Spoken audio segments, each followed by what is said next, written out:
जय हिंद दोस्त।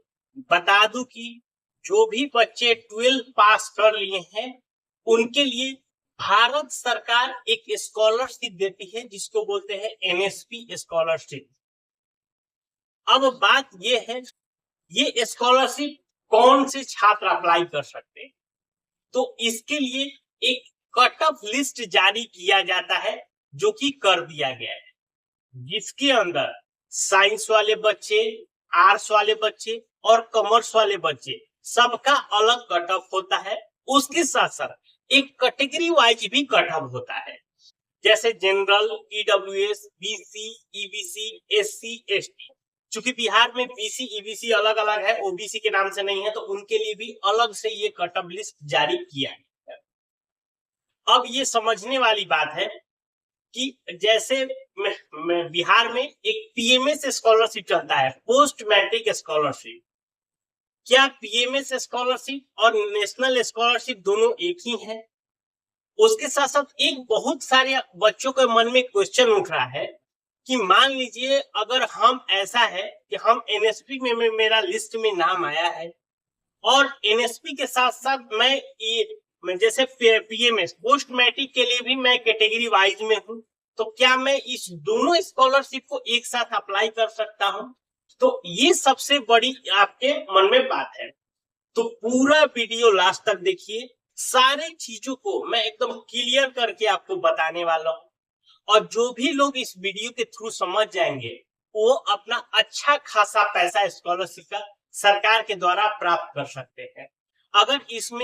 अगर आप थोड़ी सी भी मिस्टेक कर सकते हैं तो आपको एक बहुत बड़ा पैसे का नुकसान हो सकता है, जो कि आपको मिल सकता था, लेकिन एक छोटी सी गलती के कारण आपको वो पैसा नहीं मिल पाएगा।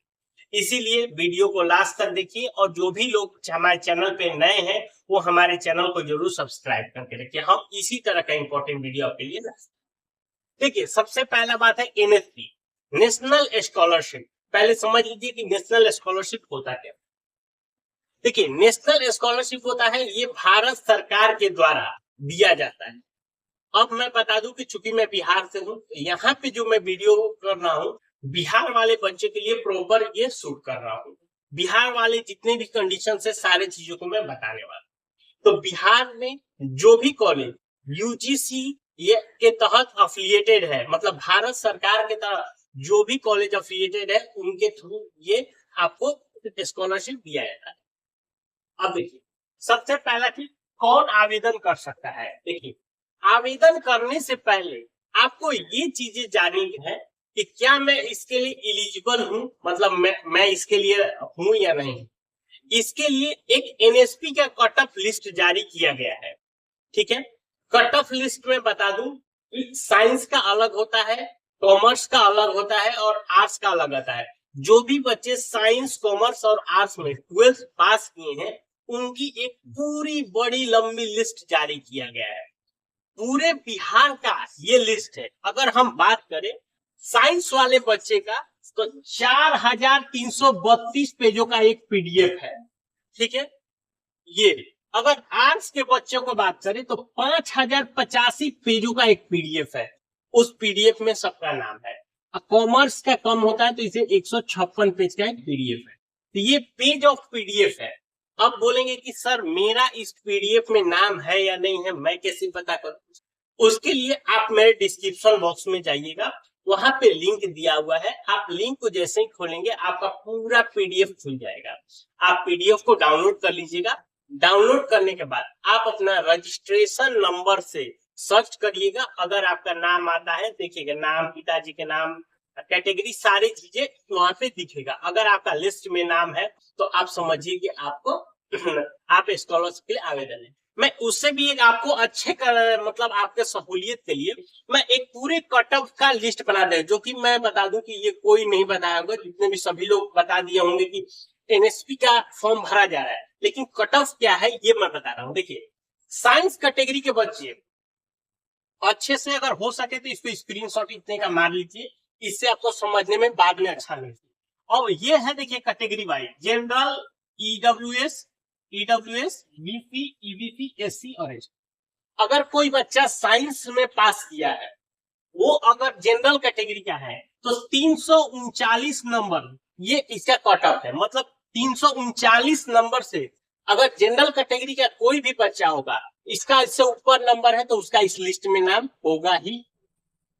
दूसरा, अगर ईडब्ल्यूएस कैटेगरी, अगर देखिए अब ईडब्ल्यूएस कैटेगरी अगर उसने 12th करते समय ईडब्ल्यूएस कैटेगरी चूज किया होगा तो उसका कट ऑफ गया है 395 नंबर। ये आपका ईडब्ल्यूएस का कट ऑफ।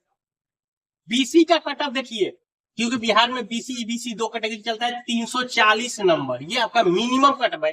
अगर मान लीजिए 339 नंबर है आपका, जैसे मार्कशीट में देखिए, तो आप यहीं पे बंद कर दीजिए, आपका नहीं है। लेकिन हाँ 340 से ऊपर है तो आप अपने लिस्ट में जरूर नाम चेक करिए। 340 ईबीसी के लिए 340, एससी के लिए 323 और एसटी के लिए 303। ये आपका साइंस के जितने भी बच्चे 12th किए हैं, ये आपका कट ऑफ का ये है, नंबर है। और ये इतने पेजों का एक पीडीएफ है, उसके अंदर आप अपना नाम खोज लीजिएगा। दूसरा आता है आर्ट्स कैटेगरी। जो बच्चे आर्ट्स से किए हैं, जनरल का 317 नंबर, ईडब्ल्यूएस का 324 नंबर, बीसी कैटेगरी का 319 नंबर और ईबीसी का 319 नंबर, एसएससी कैटेगरी का 300 नंबर और एसटी कैटेगरी का 313 नंबर। ये 5085 पेजों का एक पीडीएफ है। उस पीडीएफ का नंबर अगर इससे अगर आप कैटेगरी से कोई भी बिलोंग करते हैं और इतना नंबर या इससे ऊपर नंबर है तो आप अपना नाम जरूर उस पीडीएफ में देख लीजिए, और है तो आप उसके लिए करें। कॉमर्स की बात करें तो जनरल के लिए 365, ईडब्ल्यूएस के लिए 392, बीसी के लिए 366, ईबीसी के लिए 366, एससी के लिए 345 और एसटी के लिए 342। ये 156 पेजों का पीडीएफ है कॉमर्स वाले। तो इसके अंदर भैया जिसका भी, मैं फिर से बोल रहा हूं, इतना नंबर या इससे ऊपर है, अपना लिस्ट में जरूर नाम चेक। अब उसके बाद आते हैं, इसका ऑनलाइन प्रोसेस शुरू हो चुका है, ठीक है। आप लोग इसका आवेदन कर सकते हैं। आवेदन का लास्ट डेट कहिए तो इसका लास्ट डेट अभी घोषणा नहीं है, ठीक है, लेकिन फिर भी ये 1 से 1.5 महीने तक ये आपका अप्लाई होते रहता है। मान के चलिए ये अगर कह सकते हैं कि आपका सितंबर तक, अनुमानतः सितंबर 15 तक आपका अनुमान रखिए कि 15 सितंबर तक आप इसको फॉर्म को भर लीजिएगा। ये इसका एक है। इसके बाद भले ही वो पोर्टल ओपन रह सकता है, लेकिन उससे पहले कर लेता आपको अच्छा है। अब प्रोसेस समझिए, ये 2 प्रोसेस में होता है। सबसे पहले क्या करेंगे, आप इसमें रजिस्ट्रेशन करेंगे। रजिस्ट्रेशन करेंगे, रजिस्ट्रेशन करने के बाद आपने कौन सी पढ़ाई कर रहे हैं, पिछला क्या था, क्या नंबर था, क्या मोबाइल, ईमेल आईडी, सारे डिटेल को डालेंगे। सब सारी चीजों को डाल लेंगे। उसके बाद आपको एक बोनाफाइड मिलेगा, बोनाफाइड सर्टिफिकेट उसका आपका निकलेगा, जिसके अंदर आपके सारी डिटेल दी रहेगी। और उस बोनाफाइड को ले जाकर अभी आप जो भी बीए कर रहे हो, बीएससी कर रहे हैं, कुछ भी कर रहे हैं, तो उस कॉलेज में जाके उस बोनाफाइड के ऊपर आप अपने प्रिंसिपल से सिग्नेचर मोहर पूरा करा लीजिएगा। और तब फिर दोबारा उस बोनाफाइड को अपलोड करके सारे डिटेल के साथ उस फॉर्म को फाइनल सबमिट करिएगा। मतलब इसका 2 स्टेप में है। एक स्टेप में है आपको रजिस्ट्रेशन करना है, फिर बोनाफाइड निकालना है, बोनाफाइड को साइन मोहर करा के फिर उसको फाइनलाइज करना है। तो यही आपका प्रोसेस है। उसके बाद क्या होता है कि जब आप फाइनलाइज कर लेंगे तो कॉलेज वाले इसको वेरीफाई करते हैं। वेरीफाई करने के बाद फिर ये चीजें आपको, देखिए चूंकि ये सेंट्रल गवर्नमेंट का स्कीम है तो ये दिल्ली से ऑपरेट होता है, तो सारे आपके डिटेल्स वहां से चले जाएंगे और भारत सरकार आपको पैसा भेजेगी। अब बात करते हैं पैसा कितना मिलता है। देखिए इसमें प्रत्येक वर्ष आपका 12,000 रुपये आपको मिलता है भैया। अब बताइए, मान लीजिए बीए कर रहे हैं तो 4 साल के हैं, तो 12 बाद में 24, 23, 36, 48, यानी कि अगर आप 4 साल में 48,000 रुपए सरकार आपको स्कॉलरशिप यानी पढ़ाई के लिए देगी। कितना अच्छा बात है, कोई तो दिक्कत नहीं है। आपको इतना रुपए सरकार अगर पढ़ने के लिए दे रही है तो आप इसका मौका मत। अब थोड़ा सा समझिए कि एनएसपी को फॉर्म भरने के लिए आपको डॉक्यूमेंट क्या लगेगा। सबसे पहला डॉक्यूमेंट 10th का मार्कशीट, 12th का मार्कशीट। उसके बाद अगर जनरल हो तो अब जनरल की भी जाति बन रही है तो अपना जाति बनवा लीजिएगा। जाति, निवास, आय, तीनों। आय एक ध्यान रखिएगा, आय हमेशा 1/4/2026 के बाद का ही अपलोड करिए। अगर ये आय 1/4/2026 से पहले करते हैं तो आपको भैया फॉर्म को पेंडिंग में डाल दिया जाएगा, फॉर्म वेरीफाई नहीं हुआ, तो इसलिए इस चीज को ध्यान रखिएगा। उसके बाद आपका बोनाफाइड जो निकलेगा उसको और कराना है। फी स्ट्रक्चर जो आपके नाम लिखाते समय आपको मिला होगा वो और आना। ये डॉक्यूमेंट आपको एनएसपी फॉर्म भरते समय आपको अप्लाई करना। अब जो मुख्य रूप से जो बात है, जो बच्चों को कंफ्यूजन है कि मेरा अगर एनएसपी में भी नाम है और सपोज मैं बीसी कैटेगरी से बिलोंग करता हूं, तो क्या मैं दोनों फॉर्म को भर सकता हूं? देखिए, अगर आप, मैं बता दूं कि बिहार के रहने वाले हैं, अगर आप बोनाफाइड के लिए अभी है और एनएसपी भी नाम आया है, तो आप बेझिझक होकर दोनों फॉर्म को आप भर सकते हैं। केवल वही लोग नहीं भर सकते हैं दोनों, अगर कोई जनरल कैटेगरी है या ईडब्ल्यूएस कैटेगरी है, तो अगर उसका एनएसपी में नाम है तो वो एनएसपी वाला भरेगा। लेकिन चूंकि यहाँ पे पोस्ट मैट्रिक में जनरल और ईडब्ल्यूएस का फॉर्म अप्लाई नहीं होता है, तो बच्चे पोस्ट मैट्रिक नहीं भर सकते हैं। लेकिन बीसी, ईबीसी, एससी, एसटी, ये चारों बच्चे एनएसपी और एनएसपी का फॉर्म और पोस्ट मैट्रिक दोनों फॉर्म आप अप्लाई कर सकते हैं।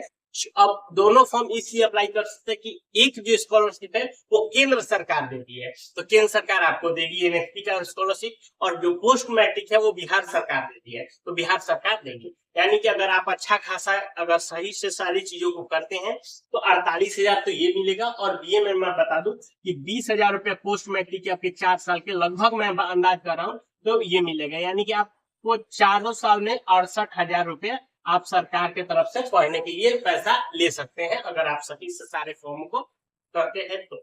इसके अलावा कुछ और जानकारी हो तो हम इनसे कमेंट करके पूछ सकते हैं। मिलते हैं नए वीडियो में, तब तक के लिए।